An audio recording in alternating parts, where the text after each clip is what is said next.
શહેરમાં નશાકારક પદાર્થો અને પ્રતિબંધિત ચીજવસ્તુઓના વેચાણ વિરુદ્ધ પોલીસ કમિશનરની સૂચનાથી ક્રાઇમ બ્રાન્ચે લાલાક કરી છે. તાજેતરમાં મળેલી ચોક્કસ બાતમીના આધારે ક્રાઇમ બ્રાન્ચની ટીમે પાનીગઢ વિસ્તારમાં દરોડો પાડીને લાખોની કિંમતની વિદેશી ઈ સિગારેટ સાથે એક યુવકની ધરપકડ કરી છે.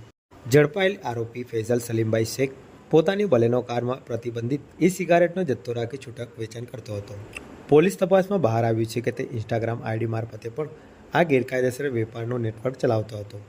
પોલીસની પ્રાથમિક પૂછપરછમાં આરોપીએ કબૂલ કર્યું છે કે તે મુંબઈના અમન ખાન નામના શખ્સ પાસે કુરિયર મારફતે made in China e cigarette મંગાવતો હતો. પોલીસે અકોટા સ્થિત કુરિયર ઓફિસ પર તપાસ કરતા ત્યાંથી પણ વધુ જથ્થો મળી આવ્યો હોવાનું સૂત્રોએ જણાવ્યું હતું. હાલ પોલીસે ફૈઝલ શેખની ધરપકડ કરી છે અને મુંબઈના સપ્લાયર અમન ખાન વિરુદ્ધ ગુનો નોંધી વધુ તપાસ હાથ ધરી છે.